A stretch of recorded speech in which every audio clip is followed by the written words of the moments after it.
Greetings, YouTube family. Today I want to talk about how you can build your first $100,000 portfolio.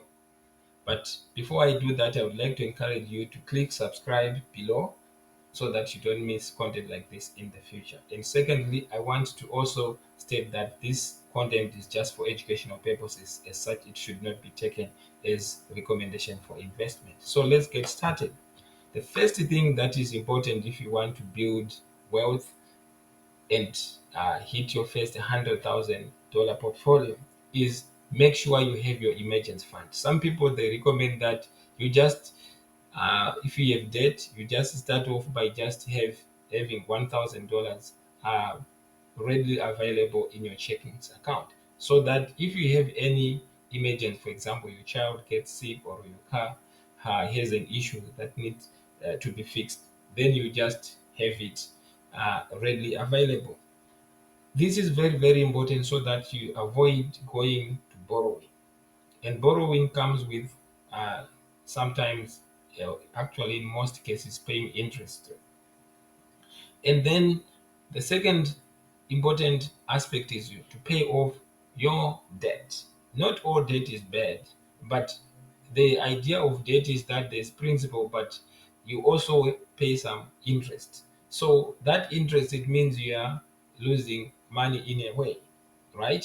So it is very, very important that you just pay off your debts. This can be car loans, credit card debts, especially credit card debts because it is a high interest rate. And then, other than a mortgage, right? Then some people have student loans, so just make sure that you pay that off as soon as you can. Then, after you pay off your debts, you have the $1,000 emergency fund. Now build your emergency fund for at least 6 months. In other words, if your living expenses are worth, let's say, 2,000 per month, you multiply that by 6 to get 12,000. So if you have 12,000 ready in the checking account or whatever account that you choose to have, that will make that money available anytime that you need it. Then that means you'll be set for investing. And then another important step is to now have a budget. It's very, very important to have a budget because you have no idea how many people don't even look at the money that comes in and goes out of their account every month or even every every day. So that's very, very important. So if you have a plan of the expected incomes or revenues, if it is a business, and the expected expenditure, then you know if you have a positive or a negative cash flow. In other words, there's more money that is coming in, or there's less money that is going out. So once you have an idea of that, you can then understand some things that may need to be cut. For example, some people they just subscribe to things that they don't even use the services for. So once you have a budget, you then track your expenses. There are quite a number of softwares that are used, but for me, I like to use a simple Excel spreadsheet. The money that I expect to come through the month, and the expenses that go out for that particular month, and then that gives me a picture of my financial position. Now, it is important to then build skills. Some people they go to school so that they will get a high paying job, right? And some people they focus on something and do it so well so that if they decide to pursue employment, then they will be paid handsomely for that. Remember, when you uh, work and get paid, you are trading off your time for money. So what it means is that if you have to work to get money, right? It means you won't be able to do other things. So once you build wealth, you will be then able to have more options to choose from. Let's say if you choose to just want to spend your time with your family, but bear in mind that everybody has got bills that have to be paid. So if you have some income streams that come in, for example, passive income from investments, or if you have a property that uh, pays uh, in terms of rental income, then you can better pursue other things that you want.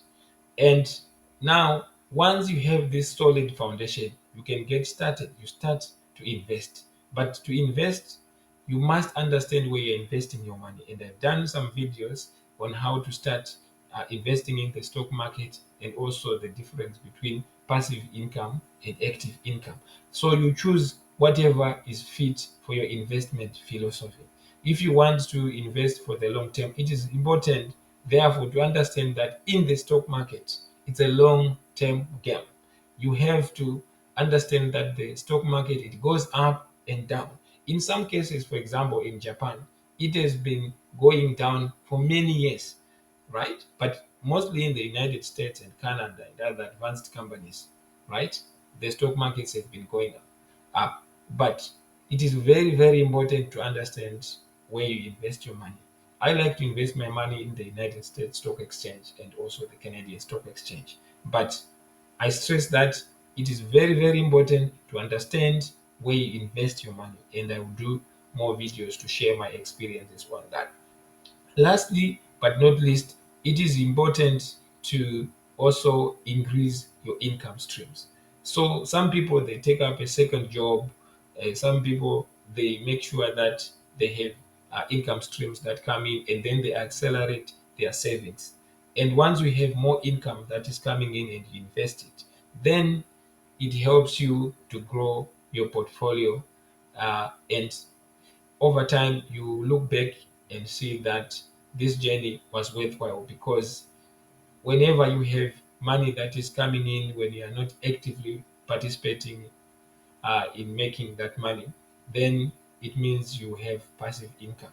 That can also give you peace of mind, knowing that even if you lose your job today, you will be able to meet your expenses, your living expenses. So that's it for today.